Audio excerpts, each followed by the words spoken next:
Hi, I thought I would film a little vlog to run through my labour and delivery experience.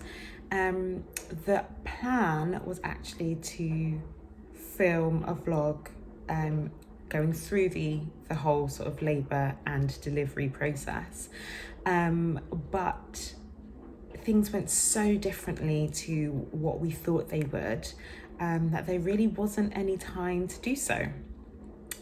So I thought, rather than writing a blog about it, I would vlog for the first time ever. So excuse this isn't a perfect video by any means, and there is probably a mechanical sound in the background. That is my baby rocker. Little Bubs is currently napping in that, and I would like her to stay quiet for the duration of this video, so I am keeping the movement on for her. So I hope you can hear me okay.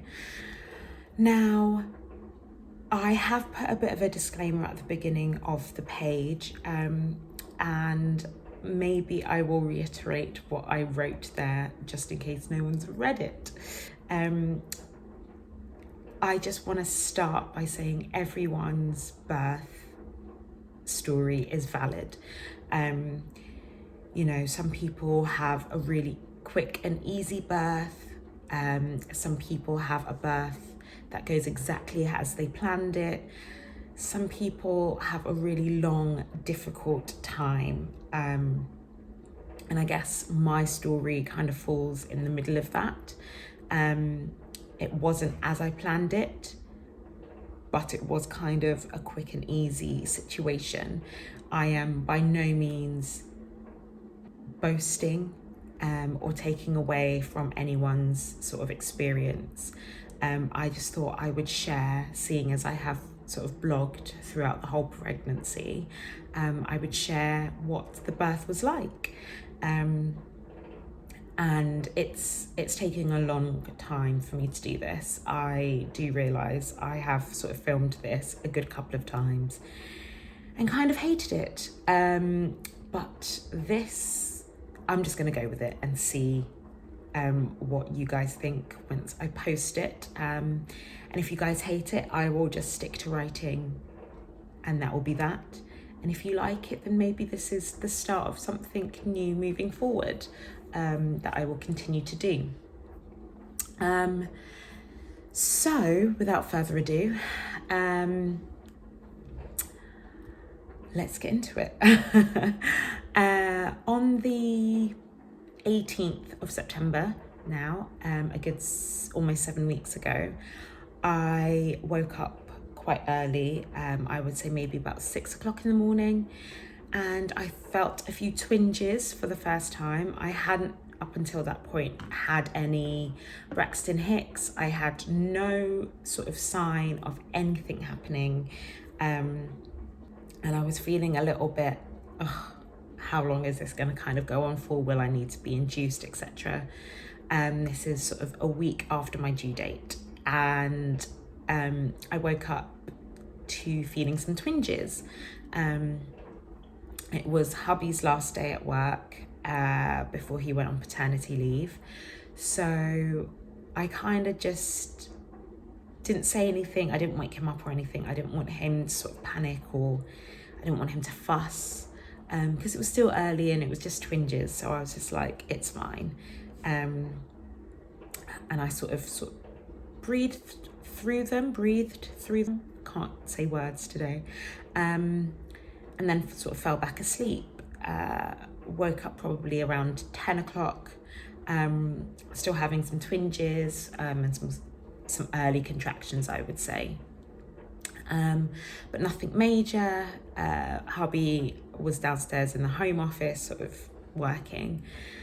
So I just kind of took my time. I had a really nice long shower, took ages to get ready, watched a bit of Netflix while getting ready, and then made my way downstairs, had a bit of a chat with hubby.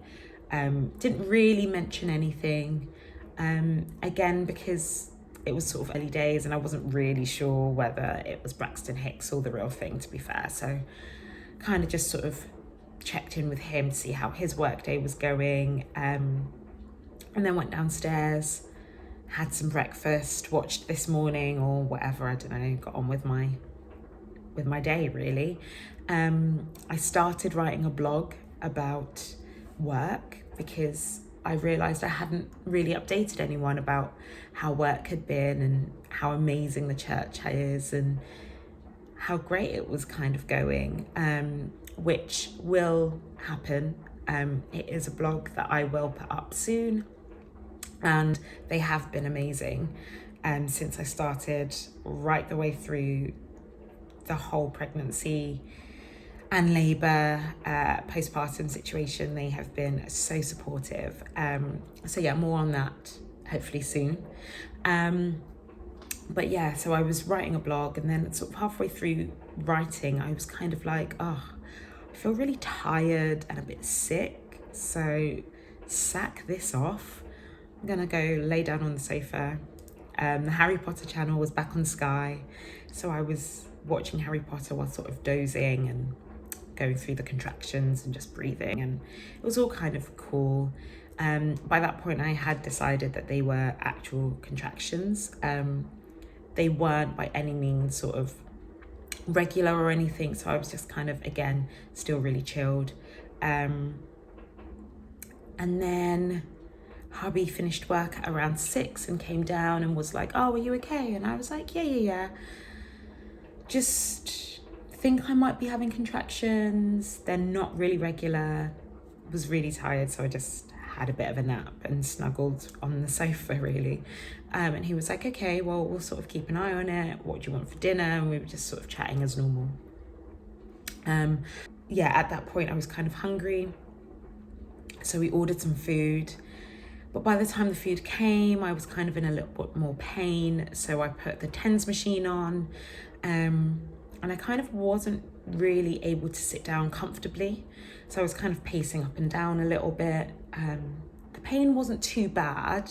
The TENS machine was really helping at that time, and I wasn't hungry, so it was kind of pointless me ordering any food because I literally had about 3 mouthfuls and then set that aside.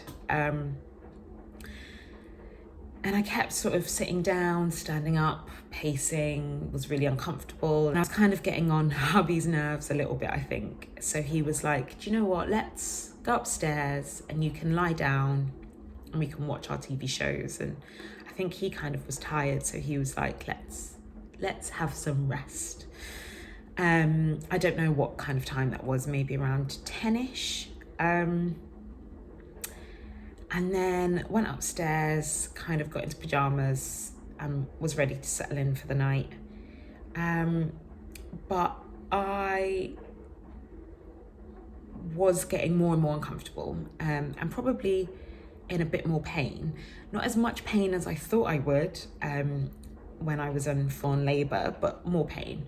The TENS machine wasn't really helping. I couldn't really sit down or lie down. Really uncomfortable. Hubby was probably sleeping by this point, maybe around 11:30. And I kind of kept going to the loo to pee. Sorry if this is TMI, but it's a labour and birth story, so really and truly, what did you come here expecting? So yeah, I kept going to the toilet to wee, and realised that I was still losing my mucus plug, which I was a little bit confused about because I thought that you would lose your mucus plug once before labour started, and that would be it. But I kept seeing it every time I went to the loo. So I thought, okay, is this normal? What's going on? And in my mind, I was like, it's my first birth. And as per antenatal classes, this would probably go on for a little while. So I was just kind of getting on with it. And then I woke hubby up and I was like, "Babes, I'm not sure if this is normal. I keep seeing my mucus plug. I'm just maybe gonna call the hospital just to double check. And he was like, you sure you're okay? Are you sure you don't want to go in or anything? And I was like, I don't think my contractions are regular enough. I don't really want to go there to be then sent home. That would be really annoying. Let's just call and chat through this whole mucus plug situation and then see where we're at, kind of thing. So at about midnight, we call the hospital and I speak to a midwife that's on duty there. And I'm like, I don't think my contractions are regular enough for me to come in, so I'm not calling to say that I'm coming, but I think I keep losing my mucus plug and I'm not sure if that's normal. I thought it only happens once. And she was like, no, you can you lose more of it as sort of labor progresses. But if you don't think your contractions are regular enough, then, keep monitoring the situation. As long as you can keep feeling baby move as normal, then you're all sort of good. And I was like, oh, I actually haven't felt her move in a little while, or I don't think I have realised that she's been moving or not. I've kind of been focusing on the contractions. And the midwife was like, no, that's pretty normal, to be fair. Why don't you have some ice water, wait about half an hour, and if you feel baby move, then you're all good. Stay at home and keep doing what you're doing. And if not, then come in and we'll sort of monitor the situation. At which point, hubby jumped out of bed, literally ran downstairs and got a pint glass of basically ice and the smallest bit of water. So came back up and I drank some ice water. And usually during pregnancy, as soon as I had anything cold or whatever, I would feel baby sort of move or kick or something. But at that time, I didn't really feel anything, but I was like, it's okay. Let's, as the midwife said, let's wait half an hour and sort of see what the situation is.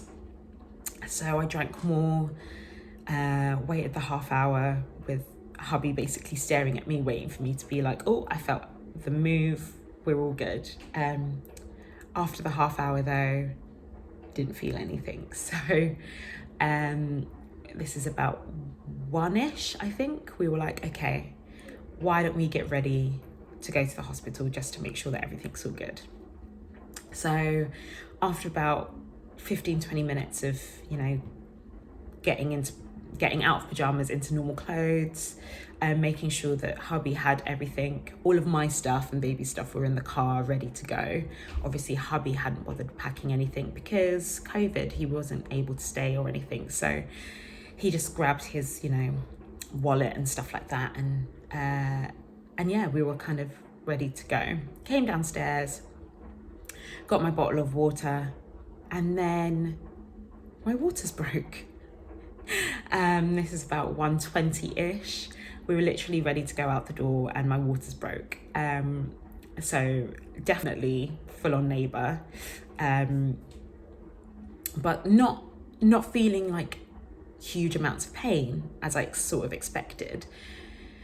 So checked, and yep, it was definitely my waters. I hadn't peed myself, but they were the wrong colour, and again TMI, but they were sort of brown.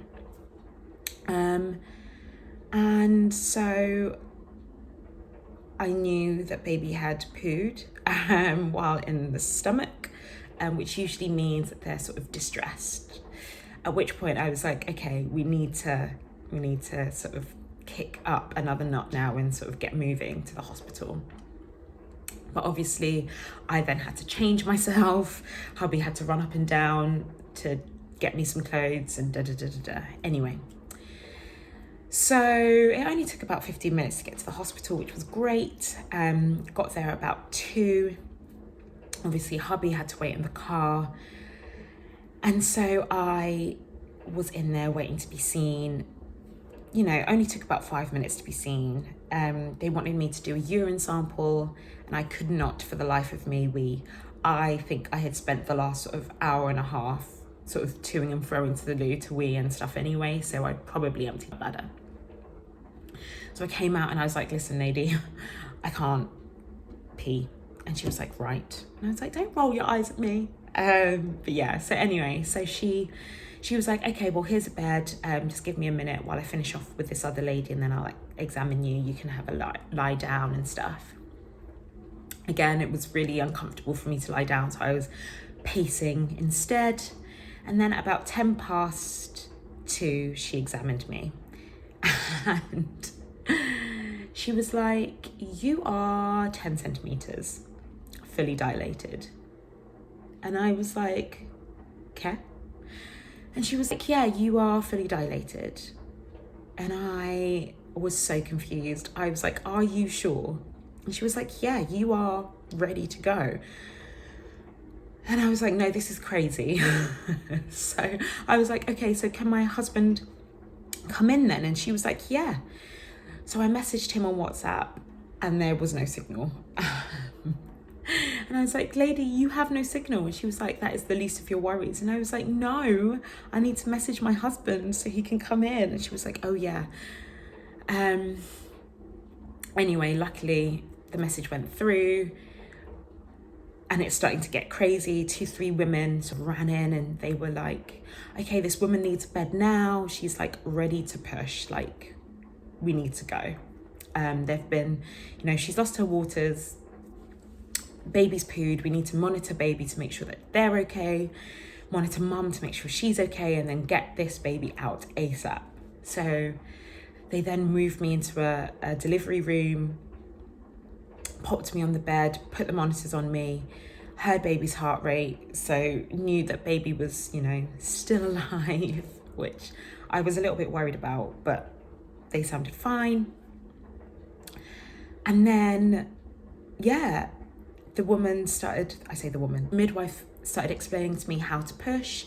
They got the gas and air ready for me. And yeah, they were like, okay, let's get this baby out ASAP because they are distressed.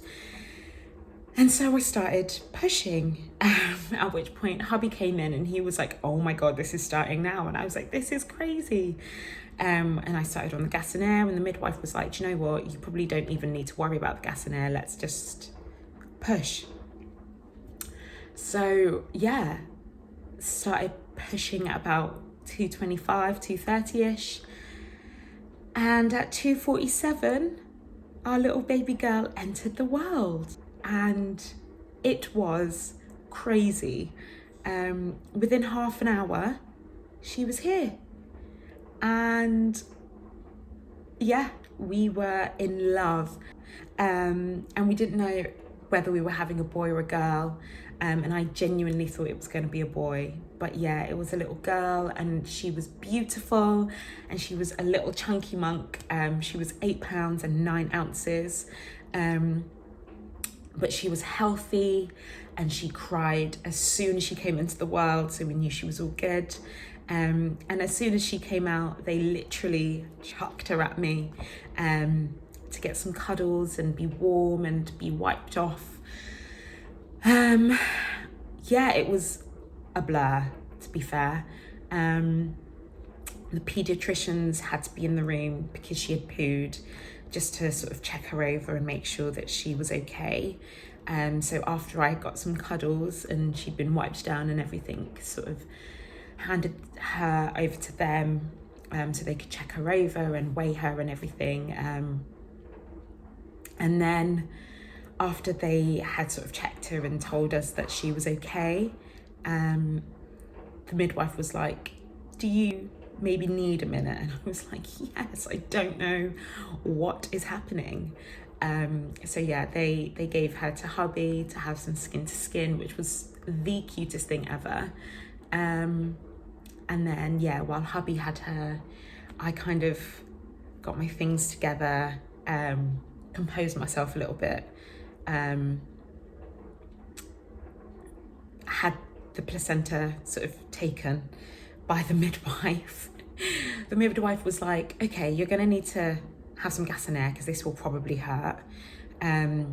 She gave me a shot in my leg to help with the delivery of the placenta. She was like, right, so take some deep breaths of the gas and air. And then, yeah, she was all up in there taking the placenta out. I think it was kind of jagged a little bit, so it didn't sort of come out all in one go. It took a little bit for her to sort of get it out, basically. I didn't feel anything. All I felt was high. I felt high as a kite, and I probably was chatting rubbish. I definitely was chatting rubbish. But yeah, and then as soon as the placenta was out and they were all happy with me and everything, I was able to then go and have a shower and yeah, just feel a little bit normal, I guess. And then yeah, I had some skin to skin with her, and then she was ready to feed. She was sort of looking for some food as soon as I was having some skin to skin with her. So yeah, she latched on and was able to breastfeed basically straight away with no issues whatsoever. There were no midwives in the room with me, so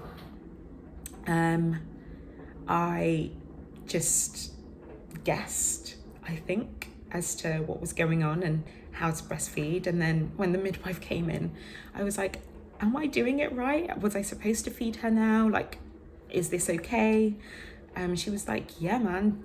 Like, if she was hungry and your instinct said latch, then yeah. And if she's feeding, she's swallowing. So yeah, she is good, and keep doing what you're doing. And I was like, okay. Still feeling quite high.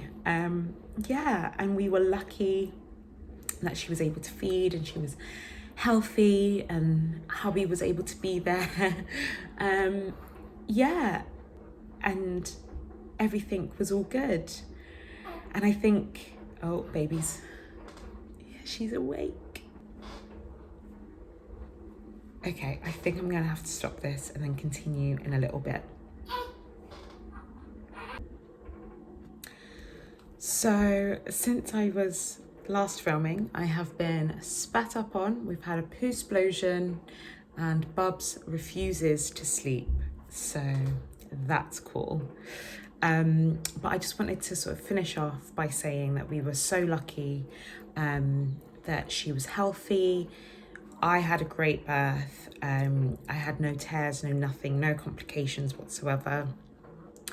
We were able to have hubby in with us for a good 3-4 hours after she was born. I know that for some, because of COVID, their birth partners had to leave after an hour of the delivery, which I don't know what I would have done because, yeah, it meant that he could bond with her after having some skin to skin, which gave me some time to just like adjust and come down off the gas and air. And yeah, we were so lucky that the hospital and the midwives that looked after us, I literally cannot thank them enough. And also shout out to Megan at Birth Ed, because her hypnobirthing course, I don't know if I would have had such a good positive birth had it not been for her course and being able to sort of breathe through everything and yeah, just sort of put my mind to other things and not freak out until. But yeah, it was great, and I am just so grateful for everything and everyone who's supported us since. It's been a tiring 7 weeks, but it's so worth it. And I wouldn't have it any other way. So yeah, so let me know if you have any questions.